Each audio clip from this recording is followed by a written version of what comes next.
So come in and join us on TheDustyFeet.com because this is a place where we can safely explore the endless ways of God, interconnection of His creation, where belief understandings they may be challenged, divine misunderstandings they may exist, and traditional teachings they might falter as we pursue connection, context, and community with God and each other here in an environment of grace and love. So, feel free to journey around the space. We have so many different topics for discussion. We have Outside the Class, Sons of the Father, Bible Project, Aleph Beta, Follow the Red String, and more. Lend your ear and then lend your voice. Join a conversation. Start a conversation. Ask questions. Because on this journey, you're probably around folks that just might be pondering the same thing. Community that can build and connect. Come in and join us.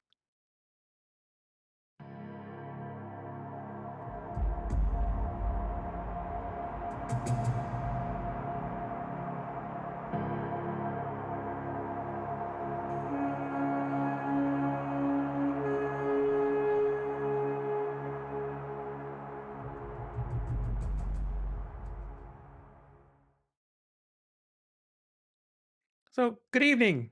Welcome to the Dusty Feet. It's May 18th, 2023, and another one of our special series, The Sons of the Father.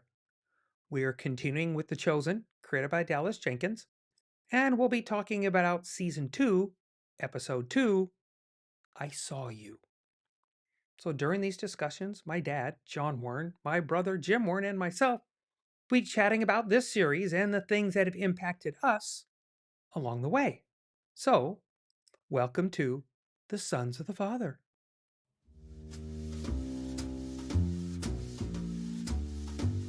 Okay, this is going to run for a little bit.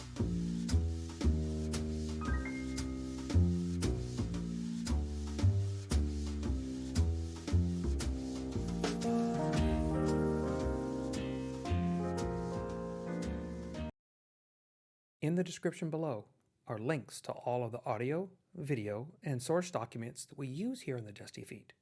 We want to make sure that any material we use here is properly credited to those folks who work so hard to bring it to us.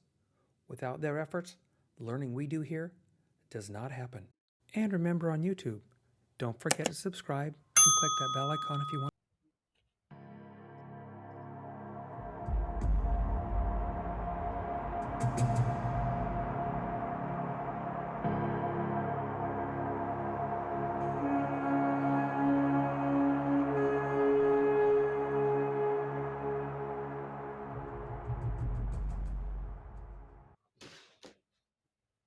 And here we are, the Sons of the Father. So again, something that we always want to reference up front. Sometimes issues can arise from discussions like these and the assumptions that we have on others listening. It's always unintentional, but if you don't understand or have questions concerning something that we've discussed, please feel free to leave a comment down below. We will respond as best we can. Or you can just send an email to bob@thedustyfeet.com because sometimes it's just a more private way to ask questions. Okay, gents, we're here. Here we are. There you go. So let me click my notes. There we go, because they were there. Okay, so Daddy-O, start us off. Well, as we talked a little bit before we went on air, so to speak, this was an episode just packed full. And it seems like we say that every week. They just keep getting fuller and fuller of material to really you want to dig into it. So, like you always say, Bob, if you haven't watched it, you need to really watch it. Yeah. So that you can ask your own questions in your head, or like Bob says, send him an email and ask him. But I I just thought you had two to me the two main characters were Nathaniel and Philip. Mm-hmm. There's a lot of other ones in there, but those were the ones that captured my attention. Completely different individuals. Uh, what their what their dreams and goals were. Philip had a dream and a goal to follow the Messiah, follow the rabbi that he had found with John, and then came to Jesus. Nathaniel was all about money.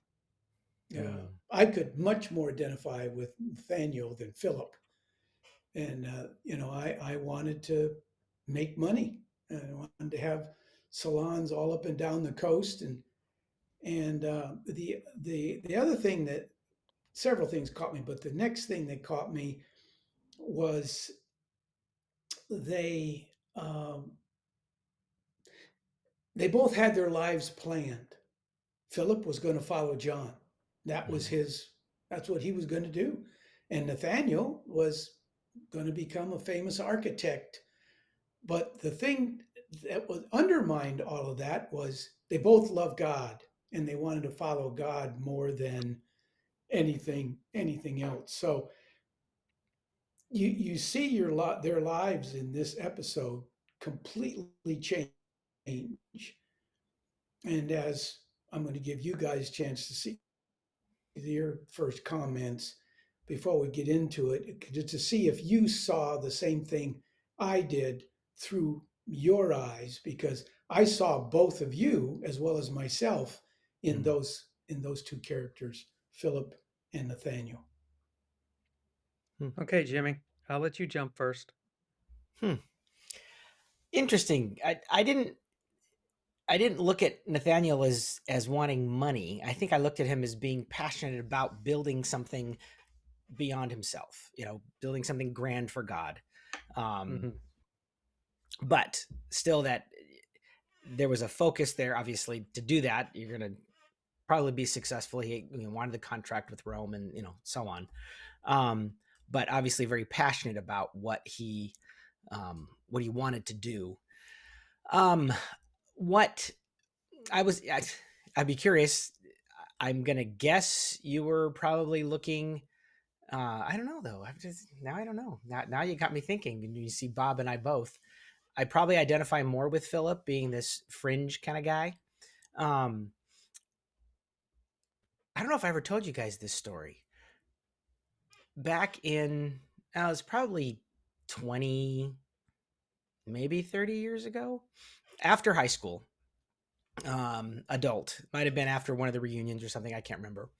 And I was looking back at my friendships, and I looked at my friend Jim Achilles and Dan Staples and Scott LaChance, and I'm going, yeah, Jim was a nerd, man. He just was kind of an oddball. And Dan Staples, he was really a nerd too. He just didn't fit with everybody else. And Scott LaChance was definitely a nerd.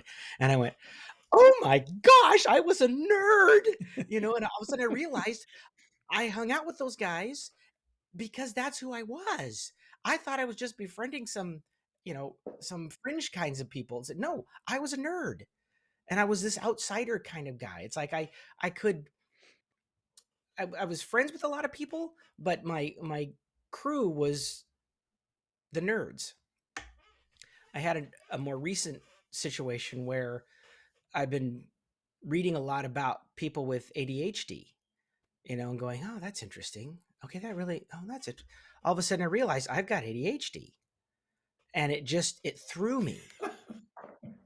And then so I started talking to some people about it, and they're like, well, yeah, Jim, Welcome to of my course, world. yeah. But in that, what what I started looking at was identity. That's not who I am. It's what I have. Hmm.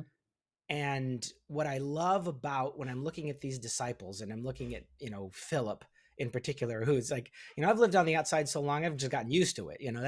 That's the norm for me. Hmm. And now he can identify with Matthew, and he can bring Matthew in. Here's somebody now that Matthew goes, okay, this guy's not the same as Peter, not the same as Andrew. Andrew's a nice guy, but couldn't identify. But Philip kind of can. And it's like God's brought in somebody who now Matthew can feel maybe some identification or kinship with. And God does that kind of thing, doesn't He? You know, He brings people into our lives that reflect an Yes. aspect of who He is that's different from what everybody else has. Mhm. And I just love that about this episode, is there was that kind of connection. And then of course you saw the friendship between Nathaniel and Philip that they had prior, you know, and then all of a sudden they're getting reconnected again. Mhm. And they realized that there were some similarities to their, like you guys said, to their journeys, but also very different. And so I'm anxious to see how God's going to kind of weave all of that together, or I should say, how Dallas is going to weave all that together in the story, as we get to see them continue to develop. Yeah, I think it'll be interesting to see where we go with because each of these um there was one point where they were like moving around the group and you were kind of getting a glimpse. Okay, this is who we have now. Hmm. And the Hebrew word that Talmudim, okay, Hmm. the disciples, the followers, okay. Uh, Again, that's a word I think we blur and we Yeah. lump too many people into that word. Um, I made a note about something about that, about us lumping those people in because these particular people, and we use the word disciple here, Hmm. they are specifically chosen for a specific task. Yeah. We are not all called to be these 12 or do the tasks of these 12. What we call the famous 12. What we're Right. finding out is that there's more to the 12 than we thought, right? Hmm. You've got Peter's wife, you've got Mary, you've got Rama, you've got, what Eden, obviously, and moms too, Hmm. right? We're talking about support people, dads around the deal. There's a lot going on that are tied to support these people Yeah. so that those tasks can be done. So that group is larger than just those 12. But those 12 are going to have a very specific task, right? And he's grooming them and building them for this. And like you said, Jim, those unique roles. Hmm. Um, Nathaniel, again, I tend to lean towards your thought of he wanted to do something. He had a deep yearning to do something for God. Yeah. It wasn't it in his mind. It wasn't selfish, and I want to walk that carefully. Um, Hmm. he had it was totally focused, and then when it crumbled, he was devastated. It wasn't a oops. Well, I'll just brush it off and try something else. He was devastated, and to see him sitting under the fig tree and burning Yeah. what Oh, he had that was up to pretty his life's cool. Hmm. ambition, everything he wanted to be at that point, there it was, laid out. And now ash as he wakes up under the tree and then pours the ash on his head. Yeah. So very Jewish. Um, in that gut wrenching tear, right? And Mm. then you have Philip coming in. That's very lighthearted, and he comes in and he like when he and Jesus have that talk, which is really good. I like that. Is that That he talk. knows this is going to be a valuable member of this guy's. They don't know it yet. Simon Hmm. has no clue. Matthew gets it first, you know, that it hit the impact that he's going to have. Yeah. At least, especially the way that Dallas is portraying these particular characters, of what he's going to bring to the table. Mhm. Um, like I said, he's been at it. Like you said, it's been a while. He's been after the Messiah, Mhm. and he knew that John was talking about that, and so now John said, because again, if we know our biblical story a little bit, there's a lot of followers that stayed with John. The John followers didn't just all go and rush over and stand behind Jesus. We have a couple of stories where they go and ask and then leave, right? They're not hanging around. They got the other things to do. There's other rabbis that are going on. But John releases Andrew, said, Go hang with him now. And he goes. Um, the the thing that I liked was the two of them were intertwined. Yeah. And the fact that when he hits Jesus at this point, right? Because John sends him to see Jesus. Jesus walking this way, and they're walking north, right? They're walking north. And um, I think Philip does a great job of kind of hinting at that's really not a good area to end up because he's the guy responsible for my guy Hmm. being in jail, and eventually we're not there yet where the head comes off, right? Yeah. Um, so there is a ton going on with these guys are doing it, but yet they happen to cross and say, well, I got a friend up there, and then these two very different characters Hmm. are sitting on a floor Yeah. in his room at this state. Says, well, okay, then come check. So um yeah, there's a lot in that. Daddy-o, so share a bit. Now Jimmy and I are both a little intrigued a little bit is where you saw us in this and how you thought that where that connected to you by seeing us in it. Alrighty then. I'll open it up. I'll, well, I what I saw with them, especially with Nathaniel, is the direction he was taking Hmm. completely switched. I mean, his whole ambition, his whole vision for himself, of what he worked for, and in your lives, you started out one way, and you're both in a place I would imagine you never thought, you never pictured yourself, and myself included.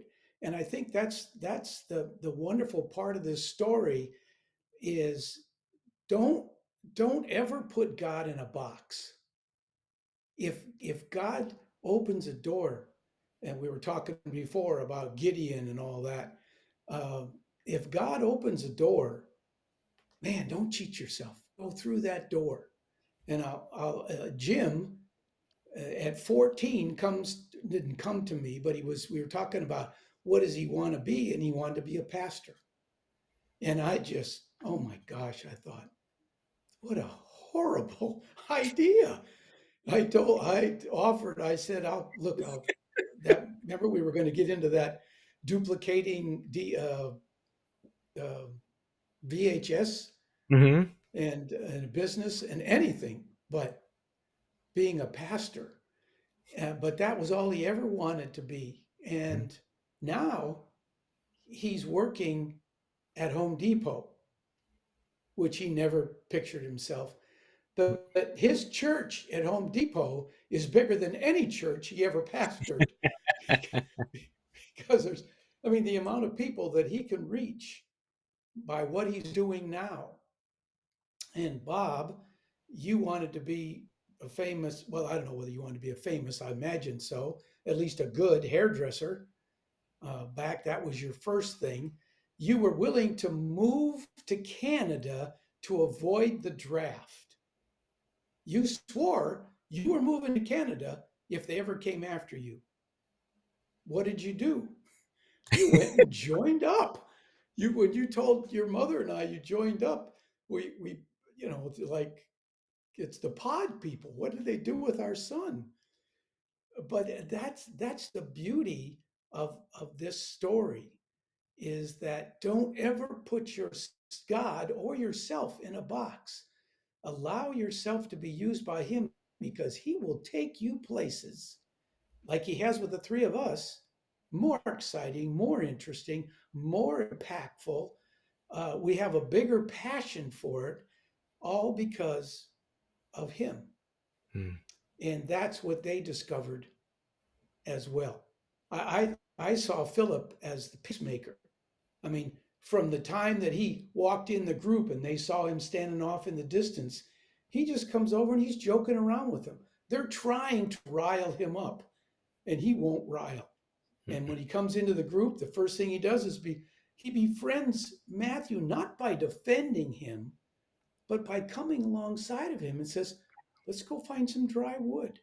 These simple, beautiful things, sitting on the floor with Nathaniel, who was probably close to suicide Hmm. in his room by himself, drinking himself into oblivion, crawls through the window, sits on the floor with him, doesn't correct him, doesn't say, look at you, you're a mess.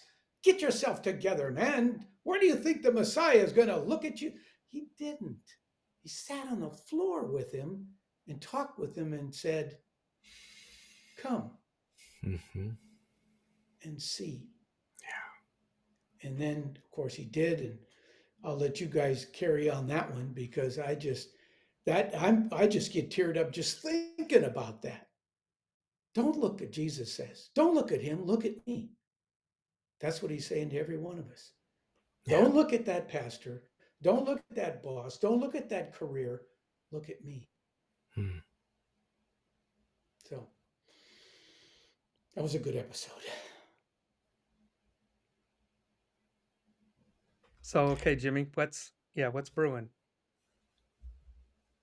It was interesting to me, and it's funny the conversation that we had before going on the air about your pastor wanting to expand the church, and I looked at when Nathaniel's sitting under the tree and he's burning the drawings and the schematics for the buildings he wanted to build, and then Jesus says, I know you wanted to build something, um, Mm, and Jesus has got in mind something bigger than a building. And it was the same thing as I thought of your pastor. It's like, and somebody said this to me not too long ago, if your focus is on disciple making, you're going to build a church. If your focus is on building a church, you can miss out on the disciple making, because you're trying to build mm, this building and see how we can fill it. But if your focus is on just growing people, then it's going to expand. And that's what Jesus is doing. He's building into people who are going to expand the vision of a church, big C, bigger than any church, little c, that we could ever imagine. And mm, that's what Nathaniel's all of a sudden getting this picture of, what God's going to do. And eventually they'll all get this picture, but it's going to take some time. And I don't know that they'll all get it till after Jesus is gone. Well, we know they don't all get it till after Jesus is gone, Mm-hmm. but it's growing. And even the enthusiasm of Peter and Andrew, I think it was at the very end, and like there's a crowd gathering and it's all good, it's like it's a good crowd. They're super excited. Yeah. But yeah, so mm, that's kind of what I was stewing on. Um, there's I struggle with various issues on things, and one of them is there's churches, church buildings, those kind of things. Meaning, and like you said, Jimmy, the alluding more one than the other kind of deal. And what Jesus spent a lot of time doing was setting up communities around, not in words in injecting. He didn't pull people out of the synagogues. He pushed Right. people into the synagogues. He wasn't pulling them out of the synagogues. He never had any dream of pulling them out of synagogues. Pulled them in. Because if he didn't go in, he'd say, don't go there, go over here. So not that very different than what we think we hear sometimes on some things. It's challenging to us. But it's a different mindset on thinking how they do things. There's a point where on a more somber note that when Nathaniel is under the tree, right, and this uh, the struggle that he's having, and he's reciting Hebrew prayers. Okay, mm, and I encourage people to go back and listen to the Hebrew prayers because what's being echoed and what's being echoed from the writers that wrote those prayers, okay, is that um, there's a fear of the Lord, right? There's a fear of God, but there wasn't as much a fear of justice because they knew that was part of God. In other words, if you're not in line to receive correction and justice from God, then that's where that's what he's there for. You're not going to get God without the justice part. What terrified him as he's sitting under the tree is that God isn't seeing him, that his Mhm. face is not shining towards him, Right. that his back is turned to him, that God doesn't hear him. That is a very different fear. Yeah. Not the fear that that there's a justice coming, that God holds me accountable. I expect that from a just God. I said, the thing that terrifies me is God turning his back where I don't see him or he doesn't see me. And his point in there is, God, see me. And his screaming prayer is, see me, hear me. So when Jesus is talking to him and he's in this walking ghost, and he says, I saw you. And he's like, again, he said, no, I saw you under the tree. And it's a stronger connect because it's not just a deal. It's like we get this. I don't know. I'm not going to go there. That'll be too. But the fact that Jesus reflects that God saw you there. God saw you there. So now he's realized that I'm okay because God saw me, meaning he still sees me, and that's a big thing to me. And I think that is the draw that will continue to drive Nathaniel through this, um, Yeah. where Philip got it right. He understands this part, and he knows all I have to do with Philip says, "Let me you talk to him. That's all I ask. Mm. You talk to him. The rest that falls on you know on him." And so that was that was big, the prayer and the fear that Nathaniel had. It wasn't about the collapse of the building. That was his personal dream. Dreams fall. Yeah. God not being part of what you thought was the piece of the puzzle, little different. Yeah. um and then when Jesus and Andrew were, I mean, and Philip are talking, and he said, well, I have two words for you, and I have two words for you. And his and the answer was before the question. The way the timing of the edit was so well done. I will, follow me. It wasn't it, it was a nice little touch that he already had his answer. Yeah. And yet the even his hesitation while he's trying to wrap his noodle around. And I got to go back and tell John, you're a friend of a Pharisee. I thought that was a good little twist. I did. I thought that was a little, even for Philip, that was going to be a stretch there. So um, I enjoyed that. Okay. Any other closing ideas, Daddy-O?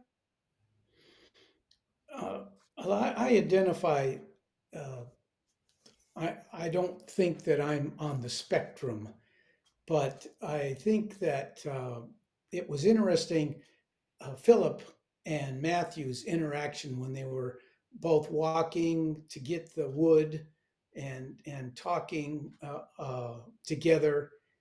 And Matthew said, "Nobody gets me."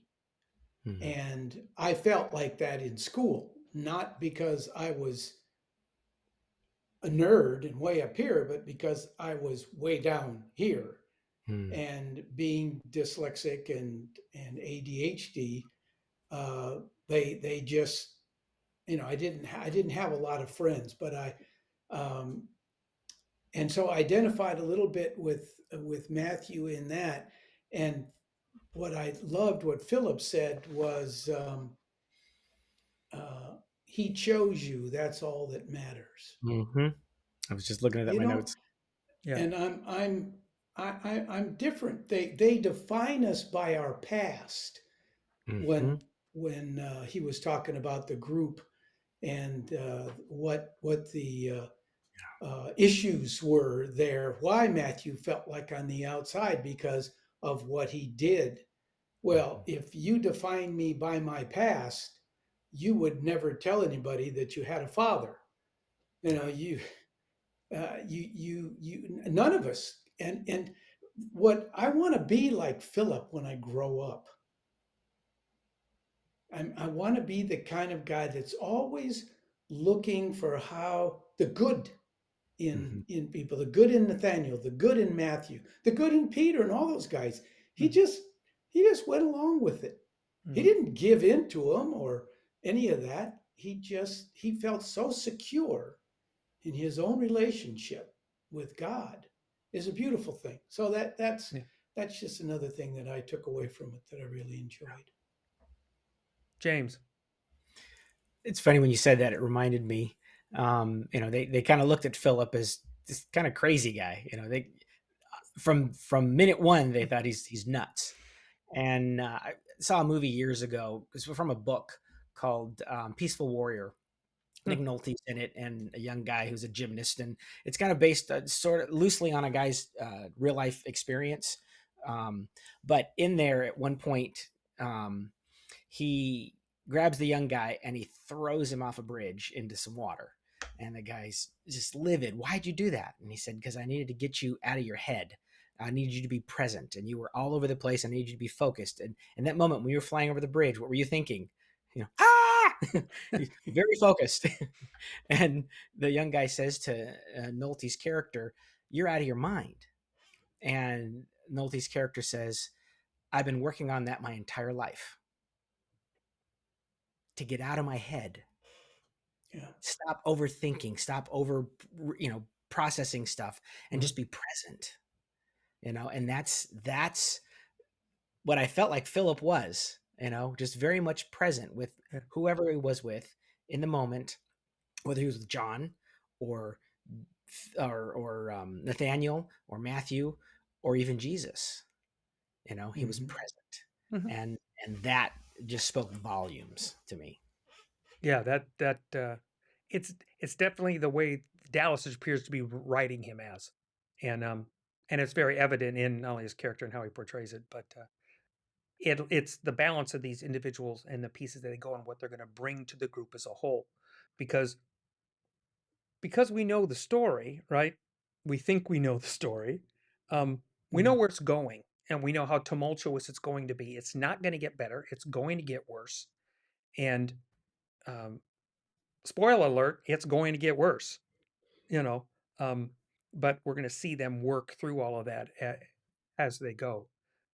Dad, your line that Matthew says is a good one, where he goes, "We people want to define us by our pasts." And Matthew says, "But we do things differently because of him." Talking about Jesus. We in this group, Right. we do things differently because of him. Um, I think that people like Simon are having trouble still letting go of people's pasts. That's one of the character issues that we see with Simon is that particular part. The other guys, not so much. Everybody has their own part. You know what I mean? Their own little quirk, right? And that's to be Simon's part. There was one line that I want us to just mull on as you wander off to your day. Was um, Simon and Jesus were talking, and he brings up the word "we're unified." And then Jesus turns and looks at him and goes, well, we agree on something. And his question was, because he looked at unify, and Jesus turns and looks at him like, excuse me, Mhm. and then he corrected his word. So, and I think it's an interesting discussion to chew on, sometime is the difference between being unified and agreeing. Mm-hmm. Um, I think um, it's interesting. When he's telling him, when he tells Nathaniel, I found the one. Yeah. And this is all about them on their journey with the one. Yeah. Mm-hmm. Okay. Mm-hmm. So we'll leave it at that, guys. Thanks for being. We always love this. And folks, again, all of us encourage you deeply to watch the episode, chew on it, and then that's what you're hearing from us. We'll give you some fun little discussion to bounce off or reflect with it as you've listened to the episodes, and then continue to watch them all as we follow these every other week. Yeah. So thanks for being with us. So, point to ponder. This one for me is personal, and I'll share this with you. And it's from a dear friend of mine in Uganda. His name is Damba Simone. And I get this text from him. We're bouncing stuff back and forth. He says, "Sorry for replying late on Sunday evening. Unknown person loved my phone more than I do and grabbed it. And knowing Damba the way I do, that's an upside down thought. He's not angry with him at all. He just says, somebody loved my phone more than I do, and he took it. That's a different way to look at things. It's a heart that I love, and I love being connected to Damba and what I get to do with him. Someday maybe we'll share that here. Um,